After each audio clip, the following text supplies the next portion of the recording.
क्या आपको भी हर सुबह पेट साफ करने के लिए घंटों बिताने पड़ते हैं? कंस्टिपेशन की वजह से आपका पूरा दिन चिड़चिड़ापन में और भारीपन में निकल जाता है।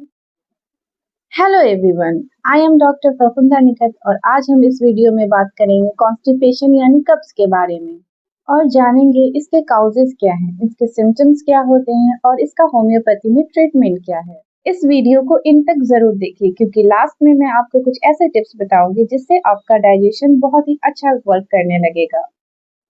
कॉन्स्टिपेशन, सबसे पहले ये कॉन्स्टिपेशन होता ही क्यों है, इसके काउजेस क्या है। इसके बहुत से रीजंस हो सकते हैं।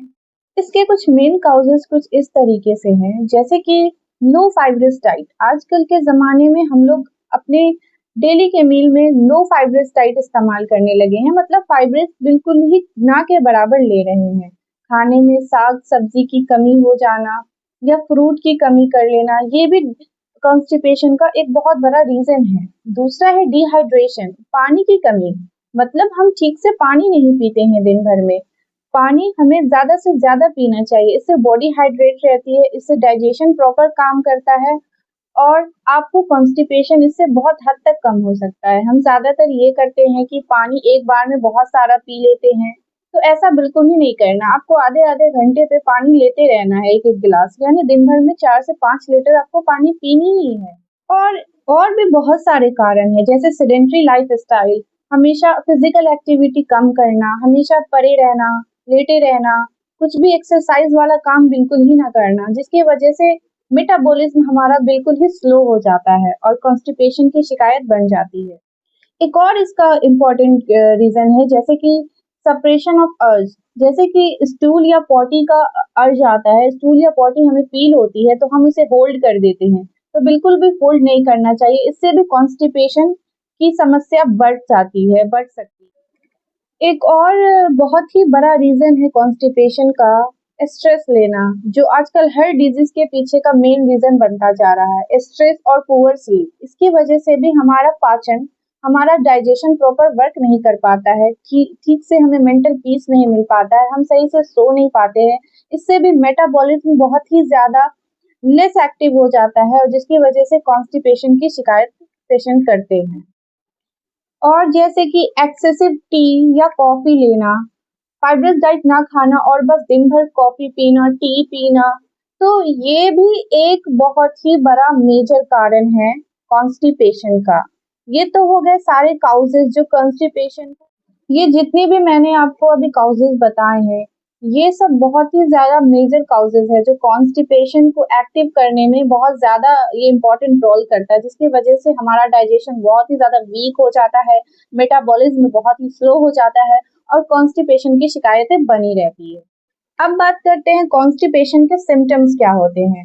तो कॉन्स्टिपेशन आप इस तरह समझे, अगर वीक में 3 से कम बार में स्टूल हो रहा है तो ये बहुत बड़ा साइन है कि आपको कॉन्स्टिपेशन हो गया है। दूसरा ये सिम्टम्स है कि आपका पॉटी, आपका स्टूल बहुत ज्यादा हार्ड होगा, नोटी होगा, मतलब गांठदार होगा और उसको निकलने में बहुत ज्यादा स्ट्रेन लगाना पड़े। इनकम्प्लीट इवैक्यूएशन, मतलब आपको हर वक्त लगता रहे कि मैं पूरी तरीके से क्लियर नहीं हुआ हूँ, मतलब आप बिल्कुल भी सेटिस्फाइड नहीं होते हो, आपको लगता है कि आपके पेट में, आपके डाइजेशन में, आपका जो स्टमक है वो हमेशा भारीपन से भरा हुआ होता है, आप बिल्कुल भी फ्री फील नहीं करते हो। पेट में दर्द होना, भूख ना लगना, भारीपन सा महसूस होना, हमेशा ब्लॉटमेंट सी फीलिंग होना, ये सारी सिम्टम्स हैं कॉन्स्टिपेशन के। तो चलिए अब बात करते हैं कॉन्स्टिपेशन के ट्रीटमेंट की। होम्योपैथी में कॉन्स्टिपेशन का ट्रीटमेंट इंडिविजुअलिटी के हिसाब से होता है, मतलब पेशेंट के अपने बताए हुए सिम्टम्स के अकॉर्डिंग, हर पेशेंट के सिम्टम्स अलग अलग होते हैं, उस बेसिस पे हम लोग पेशेंट को मेडिसिन प्रिस्क्राइब करते हैं और वो मेडिसिन उनकी इंडिविजुअलिटी के हिसाब से दी जाती है।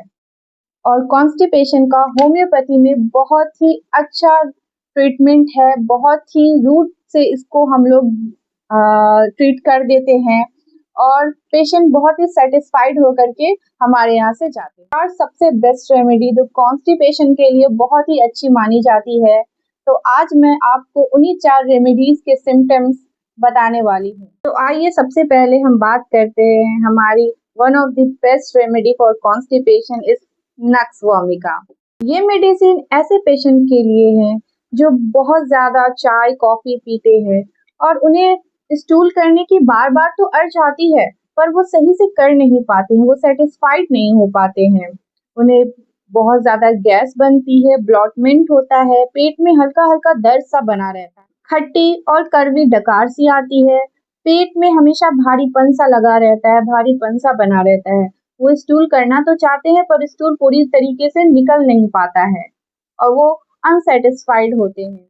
अगर ये सारे सिम्टम्स किसी पेशेंट में मिल रहे हैं तो nux vomica 30 twice a day मतलब सुबह 2 ड्रॉप्स टंग पे और शाम 2 ड्रॉप्स टंग पे लगातार लेने से उनकी ये सारी कब्ज की शिकायत कॉन्स्टिपेशन की प्रॉब्लम दूर हो जाएंगी।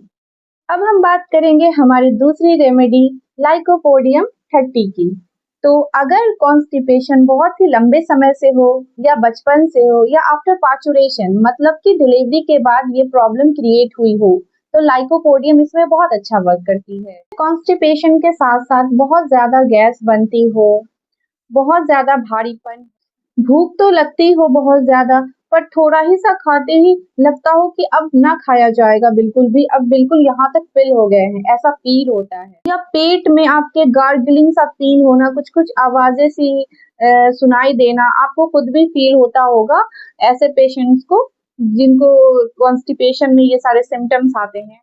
तो ऐसे पेशेंट को हम lycopodium 30 twice a day recommend करते हैं। ट्वाइस अ डे मतलब कि सुबह आप उठते ही लाइकोपोडियम की कुछ ड्रॉप्स अपने टंग पे डाल लें, उसके बाद शाम को लाइकोपोडियम की 30 की कुछ ड्रॉप्स अपने टंग पे डाल लें। अगर ये चीज लंबे समय तक आप करेंगे तो आपके कॉन्स्टिपेशन, गैस की, ब्लॉटमेंट की सारी समस्याएं दूर हो जाएंगी। अब हम बात करते हैं हमारी तीसरी रेमेडी एलोमिना 30 की। ये मेडिसिन हम ऐसे पेशेंट को रिकमेंड करते हैं जिनके इंटेस्टाइनल एक्शन बहुत ही ज्यादा स्लगिश होते हैं, मतलब कि उन्हें स्टूल की अर्ज ही नहीं आती है, कई कई दिनों तक उन्हें फील ही नहीं होता है कि उन्हें पॉटी लगी है या पॉटी करना है। इनफैक्ट उनके स्टूल लूज भी होते हैं, सॉफ्ट होते हैं, फिर भी उन्हें कोई अर्ज फील नहीं होती है कि उन्हें स्टूल पास भी करना है। तो ऐसे पेशेंट को, ऐसे सिम्टम्स के पेशेंट को हम लोग एलोमिना 30 रिकमेंड करते हैं। एलोमिना पावर 30 की medicine 2 drops twice a day यानी सुबह में कुछ ड्रॉप्स अपने मुंह पर ले और शाम में कुछ ड्रॉप्स वो इसको लेते हैं लगातार तो इसके फायदे उन्हें जरूर होंगे और उन्हें ऐसे सिम्टम्स, ऐसे कॉन्स्टिपेशन के प्रॉब्लम से बहुत जल्दी रिलीफ मिल जाएगा। अब हम बात करते हैं हमारी चौथी रेमेडी चिलिडोनियम 30 की। अगर किसी पेशेंट को कॉन्स्टिपेशन की ऐसी प्रॉब्लम हो जिसमें उनका स्टूल बहुत ही ज्यादा हार्ड मतलब कड़ा हो, बहुत ही ज्यादा लंपी मतलब गांठदार, जैसे कि गोट की पॉटी के जैसा बिल्कुल भी उसे पॉटी आती है, साथ ही लीवर में सूजन और लीवर का साइज भी बढ़ गया हो, अपर राइट एब्डोमेन में हमेशा पेन रहता हो, बिल्कुल ही जैसे सुई चुभने जैसा पेन, साथ ही लीवर में सूजन और लीवर का साइज भी बढ़ गया हो, अपर राइट एब्डोमेन में हमेशा पेन रहता हो, बिल्कुल ही जैसे सुई चुभने जैसा पेन, या पेट का दर्द पीछे पीठ की तरफ रेफर करता हो, तो ऐसे सिम्टम्स के पेशेंट को हम लोग चिलिडेनियम 30 रिकमेंड करते हैं ट्वाइस अ डे। चिलिडेनियम 30 पोटेंसी की 2 ड्रॉप्स सुबह और शाम ले लगातार तो उनकी ये सारी प्रॉब्लम्स जरूर दूर हो जाएंगी। अब हम बात करेंगे आज की हमारी आखिरी मेडिसिन ब्रानिया अल्बा 30 के बारे में। अगर ऐसे सिम्टम्स जिसमें पॉटी बहुत ही ज्यादा ड्राई, हार्ड और बिल्कुल ही ब्लैक हो तो और पेशेंट को बहुत ज्यादा प्यास लगती हो तो ऐसे कंडीशन में, ऐसे कॉन्स्टिपेशन के सिम्टम्स में हम पेशेंट को ब्रानिया अल्बा 30 रिकमेंड करेंगे ट्वाइस अ डे, यानी आप ब्रानिया को सुबह शाम ले सकते हैं 2 ड्रॉप्स अपने टंग पे और इसे लगातार लेने से आपकी सारी कॉन्स्टिपेशन की प्रॉब्लम दूर हो जाएंगी। एज अ होम्योपैथी डॉक्टर मैं आपको ये कहना चाहूंगी कि सेल्फ मेडिकेशन से बिल्कुल भी बचे, क्योंकि होम्योपैथी में सेल्फ मेडिकेशन वर्क नहीं करती है। अपनी नज़दीकी क्वालिफाइड बीएचएमएस डॉक्टर से कंसल्ट करें या फिर आप मुझसे भी कंसल्ट कर सकते हैं। जैसा कि वीडियो के स्टार्टिंग में मैंने आपको बोला था कि एक हेल्थ रिलेटेड टिप दूंगी, तो हर सुबह उठते ही आप 2 गिलास कम से कम 2 गिलास गुनगुना पानी यानी लुकवार्म वाटर पीने की आदत डालें। इससे आपका बॉवल मूवमेंट बहुत ही अच्छा हो जाएगा। और खाने में आप फाइब्रस ज़्यादा से ज़्यादा इस्तेमाल करें। इससे आपकी कॉन्स्टिपेशन की शिकायत दूर होगी, आपका डाइजेशन स्ट्रांग होगा। क्योंकि इससे ज़्यादा से ज़्यादा आपका बॉवल मूवमेंट स्टिमुलेट होता है, मेटाबॉलिज्म फास्ट होती है और इससे आपका डाइजेशन यानी पाचन बिल्कुल सही रास्ते पे आ जाता है, सही से वर्क करने लगता है।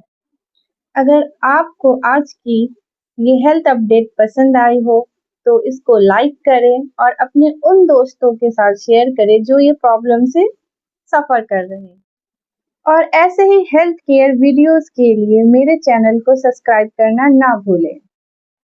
तो मिलते हैं नेक्स्ट वीडियो में नेक्स्ट हेल्थ अपडेट के साथ। तो तब तक के लिए stay healthy, stay safer. Thank you.